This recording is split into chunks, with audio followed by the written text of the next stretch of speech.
Welcome to prepare instantly. आज है 31 जुलाई 2021 और आज हम देखेंगे 31 जुलाई 2021 के महत्वपूर्ण करंट अफेयर्स। जो भी क्वेश्चंस यहाँ पे बन सकते थे आज इस वीडियो में हम लोग आज कवर करेंगे। तो चलिए शुरू करते हैं। आज का पहला प्रश्न लेते हैं। भारत और किस देश के बीच 12वां संयुक्त सैन्य अभ्यास इंद्र 21 का आयोजन अगस्त 2021 में किया जाएगा? ए जापान, बी रूस, सी नेपाल, डी चीन। तो इसका उत्तर हो जाएगा बी, रूस के साथ 12वां संयुक्त सैन्य अभ्यास इंद्र 21 किया जाएगा और यह रूस के वोल्गोग्राद में किया जाएगा। इस सैन्य अभ्यास की शुरुआत वर्ष 2003 में की गई थी, इसको ध्यान में रखिएगा, जिसे दोनों देशों के बीच बारी बारी से द्विपक्षीय नौसैनिक अभ्यास के रूप में आयोजित किया गया था। हालांकि पहला जो इसका संयुक्त अभ्यास था वो त्रिसेवा अभ्यास था जो वर्ष 2017 में किया गया था। इसको भी ध्यान में रखिएगा। तो नेक्स्ट क्वेश्चन लेते हैं हम लोग।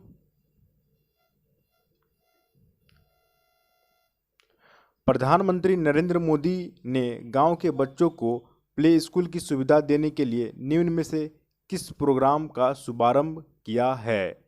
ए विद्या प्रवेश प्रोग्राम, बी खेलकूद प्रोग्राम, सी कला डिजाइन प्रोग्राम, डी संतुलित आहार प्रोग्राम। तो इसका उत्तर हो जाएगा ए विद्या प्रवेश प्रोग्राम। तो जो प्रधानमंत्री नरेंद्र मोदी ने गांव के बच्चों को प्ले स्कूल की सुविधा देने के लिए विद्या प्रवेश प्रोग्राम का शुभारंभ किया है। अब तक प्ले स्कूल का जो कॉन्सेप्ट था वो बड़ा शहरों तक ही था, जिसे अब गांव-गांव तक किया जाएगा। ये प्रोग्राम आने वाले समय में यूनिवर्सल प्रोग्राम के तौर पर लागू होगा और राज्य भी इसे ज़रूरत के हिसाब से लागू करेंगे। देश के किसी भी हिस्से में अमीर हो या गरीब, उसकी पढ़ाई खेलते और हंसते हुए और आसानी से होगी। इस योजना का यही उद्देश्य है, इसको ध्यान में रखिएगा। तो क्या है? विद्या प्रवेश प्रोग्राम। नेक्स्ट क्वेश्चन लेते हैं हम लोग। मानव तस्करी के खिलाफ विश्व दिवस निम्न में से किस दिन मनाया जाता है? A 10 January, B 12 April, C 30 July, D 25 मई को। तो इसका उत्तर हो जाएगा सी 25 मई को मनाया जाता है। इसको ध्यान में रखिएगा। तो संयुक्त राष्ट्र हर साल 30 जुलाई को मानव तस्करी के खिलाफ विश्व दिवस के रूप में मनाता है। यह दिवस संयुक्त राष्ट्र महासभा द्वारा वर्ष 2013 में आरंभ किया गया था। तो इसको ध्यान रखिए, कब आरंभ किया गया था? 2013 में किया गया था, जिसे वर्ष 2010 में एक उच्च स्तरीय बैठक के दौरान पारित किया गया था। मानव तस्करी के खिलाफ विश्व दिवस संयुक्त राष्ट्र द्वारा दुनिया भर में तस्करी का मुकाबला करने के लिए आयोजित किया जाता है। तो यह दुनिया भर में किस लिए किया जाता है और यह दिवस मनाया जाता है? मानव तस्करी के खिलाफ इसको रोकने के लिए। इसको ध्यान में रखिएगा, क्योंकि यह एक बहुत बड़ा मुद्दा बनते जा रहा है। तो नेक्स्ट क्वेश्चन लेते हैं हम लोग। हाल ही में मादक पदार्थ नियंत्रण ब्यूरो का प्रमुख किसे नियुक्त किया गया है? ए राकेश अस्थाना, बी SN प्रधान, सी प्रभात कुमार, डी राहुल सचदेवा।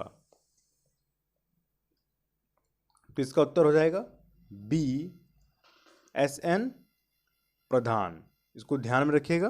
तो बी इसका उत्तर हो जाएगा SN प्रधान।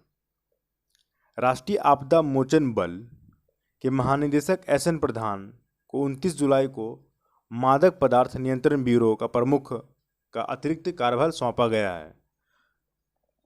जो SN प्रधान है, ये भारतीय पुलिस सेवा IPS के अधिकारी राकेश अस्थाना की जगह ली हैं। अस्थाना को आपको याद होगा, राकेश अस्थाना को दिल्ली पुलिस आयुक्त नियुक्त किया गया है। तो इसको ध्यान में रखिएगा। नेक्स्ट क्वेश्चन लेते हैं। निम्न में से किस देश के राष्ट्रीय कला संग्रहालय में रखी भारत की तस्करी की हुई 14 मूल्यवान कलाकृतियां को वापस लौटाने पर सहमति बनी है? ए नेपाल, बी ऑस्ट्रेलिया, सी चीन, डी रूस।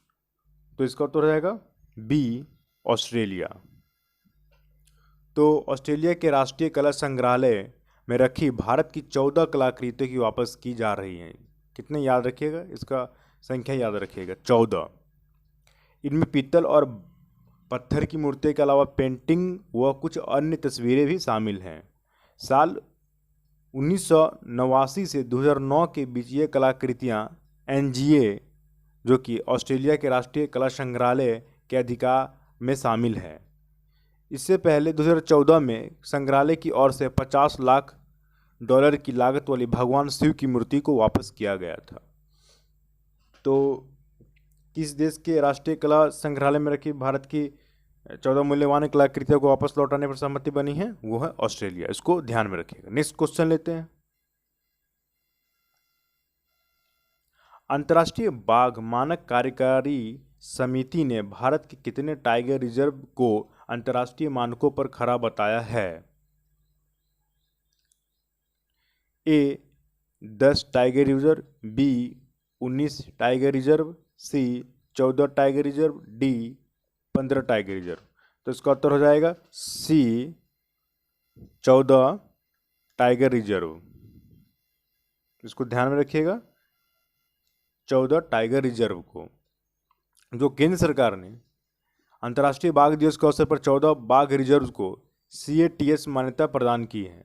देश के जिन 14 बाघ रिजर्व को यह मान्यता दी गई है उनमें से Manas tiger reserve, Kaziranga tiger reserve और ओरांग टाइगर रिजर्व, ये तीनों आसाम के, इसको ध्यान में रखिएगा। और मध्य प्रदेश के Satpura tiger reserve, Kanha tiger reserve और पन्ना टाइगर रिजर्व शामिल हैं। तो नेक्स्ट क्वेश्चन लेते हैं हम लोग।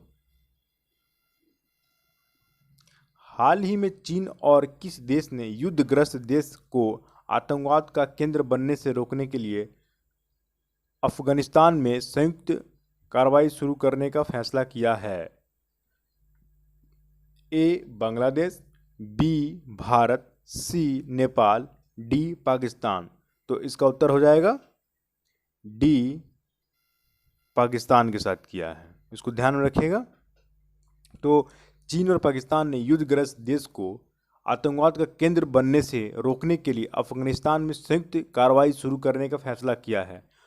अफगानिस्तान से हाल ही में अमेरिकी सैनिकों की वापसी के बाद देश भर में तालिबान का तेजी से विस्तार हुआ है और चीन सिंजियांग प्रांत के उइगर उग्रवादियों के फिर से संगठित होने से चिंतित है। चाइना अब चिंतित हो गई है। इसलिए जो पूर्वी तुर्किस्तान है, इस्लामिक मूवमेंट के तत्वावधान में काम करते हैं लोग, इसे लेकर बीजिंग का आरोप है कि इसे अलकायदा का संबंध है। तो इसका ध्यान में रखिएगा। नेक्स्ट क्वेश्चन लेते हैं।